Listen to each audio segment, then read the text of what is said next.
PM Kisan Samman Nidhi যোজনায় নথিভুক্ত কৃষকদের জন্য একটি গুরুত্বপূর্ণ আপডেট।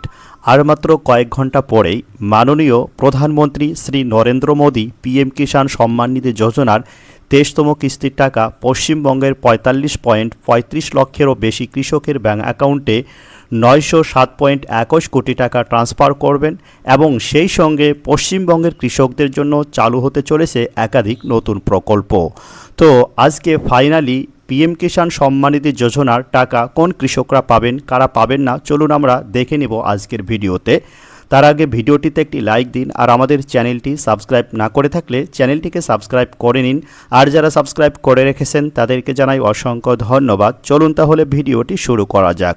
প্রথমে আমরা কেন্দ্রীয় কৃষিমন্ত্রী মাননীয় শিবরাজ সিং চৌহান আজকের পিএম কিষাণ উৎসব দিবসের 23তম কিস্তি নিয়ে কি বললেন, চলুন আমরা শুনে নেব। पीएम किसान उत्सव दिवस इस दिन 3:45 पर प्रधानमंत्री श्रीमान नरेंद्र मोदी जी पश्चिम बंगाल में हुगली जिले के तारकेश्वर से प्रधानमंत्री किसान सम्मान निधि की 23वीं किस्त जारी करेंगे।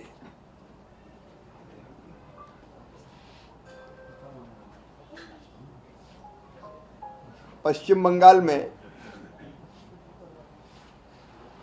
अब तक ढंग से पैसे नहीं मिलते थे पीएम किसान सम्मान निधि के, क्योंकि राज्य सरकार ने ढंग से सूची भेजी ही नहीं थी। अब 44,42,000 किसानों के खाते में 885 करोड़ रुपए मिलेंगे।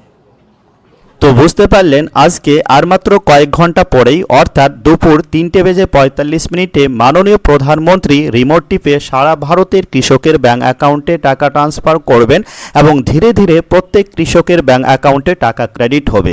তো মূলত আজকে কোন কৃষকরা টাকা পাবেন এবং কারা পাবেন না, চলুন আমরা দেখে নিব। এর জন্য প্রথমে আপনাকে পিএম কিষাণের এই অফিসিয়াল ওয়েবসাইটে চলে আসতে হবে। তারপরে যদি এখানে কোনো এরকম পপ আপ দেখতে পান সেটিকে কেটে দেবেন। তারপরে দেখতে পাচ্ছেন নো ইয়োর স্ট্যাটাস এবং নিচে কিন্তু এখানে আরেকটি রয়েছে নো ইয়োর স্ট্যাটাস। তো এই দুটির মধ্য থেকে যে কোনো একটিতে আপনি ক্লিক করবেন। তারপরে এরকম একটি পেজ চলে আসবে। এখানে ইন্টার রেজিস্ট্রেশন নাম্বার, আপনার পিএম কিষাণের রেজিস্ট্রেশন নাম্বারটি বসিয়ে দিতে হবে। তারপরে এখানে যে ক্যাপচা কোডটি দেখতে পাচ্ছেন সেই ক্যাপচা কোডটি এখানে বসিয়ে দিয়ে গেট ওটিপি অপশনে ক্লিক করতে হবে। তারপরে কিন্তু আপনার পিএম কিষাণের ইকেওয়াইসি রেজিস্টার্ড মোবাইল নাম্বারে একটি ওটিপি চলে যাবে। আর যদি আপনার পিএম কিষাণের রেজিস্ট্রেশন নাম্বার জানা না থাকে তাহলে এখানে দেখতে পাচ্ছেন নো ইয়োর রেজিস্ট্রেশন নাম্বার, এখানে ক্লিক করে দিতে হবে। তারপরে এখানে দেখতে পাচ্ছেন search by mobile number, Aadhaar number. তো আপনার মোবাইল নাম্বার অথবা আপনার আধার নাম্বার দিয়ে আপনি চেক করতে পারবেন। তো আপনি যেটি দিয়ে চেক করবেন সেটিকে সিলেক্ট করে নেবেন। তারপরে এখানে সেই নাম্বারটি বসিয়ে দেবেন। তারপরে এখানে যে ক্যাপচা কোড দেখতে পাচ্ছেন সেই ক্যাপচা কোড এখানে বসিয়ে দিয়ে গেট মোবাইল ওটিপি অপশনে ক্লিক করলেই কিন্তু আপনার মোবাইল ফোনে একটি ওটিপি চলে যাবে। সেই ওটিপি বসিয়ে দিয়ে তারপরে কি যদি গেট ডাটা অপশনে ক্লিক করেন তাহলেই কিন্তু আপনার নিচে এখানে রেজিস্ট্রেশন নাম্বারটি চলে আসবে। এরপর আপনি আবারও নো ইয়োর স্ট্যাটাস এই পেজে ব্যাক চলে আসবেন, অথবা আপনি পিএম কিষাণের অফিসিয়াল ওয়েবসাইটে যে প্রথমেই নো ইয়োর স্ট্যাটাস অপশন রয়েছে সেখানে ক্লিক করেও এই পেজে চলে আসতে পারবেন। আসার পর এখানে আপনার পিএম কিষাণের যে রেজিস্ট্রেশন নাম্বারটি রয়েছে সেটি বসিয়ে দেবেন। তারপরে ক্যাপচা কোড বসিয়ে দিয়ে গেট ওটিপি অপশনে ক্লিক করলেই আপনার ইকেওয়াইসি মোবাইল ফোনে কিন্তু ওটিপি চলে যাবে। সেই ওটিপি দিয়ে ভেরিফাই করার সঙ্গে সঙ্গে কিন্তু আপনি এরকম একটি স্ট্যাটাস দেখতে পারবেন।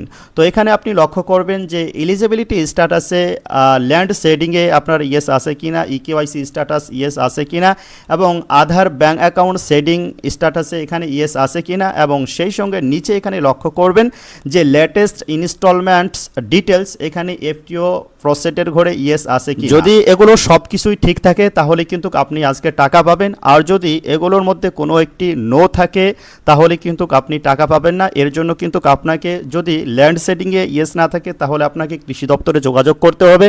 আর যদি ইকেওয়াইসি স্ট্যাটাসে এখানে ইয়েস না থাকে তাহলে কিন্তু আপনাকে আপনার মোবাইল ফোন থেকে আপনি পিএম কিষাণ যে অ্যাপ রয়েছে তার মাধ্যমে আপনি ইকেওয়াইসি করিয়ে নিতে পারবেন, অথবা আপনি সিএসসি ভ্যালি থেকেও আপনি ইকেওয়াইসি করিয়ে নিতে পারবেন।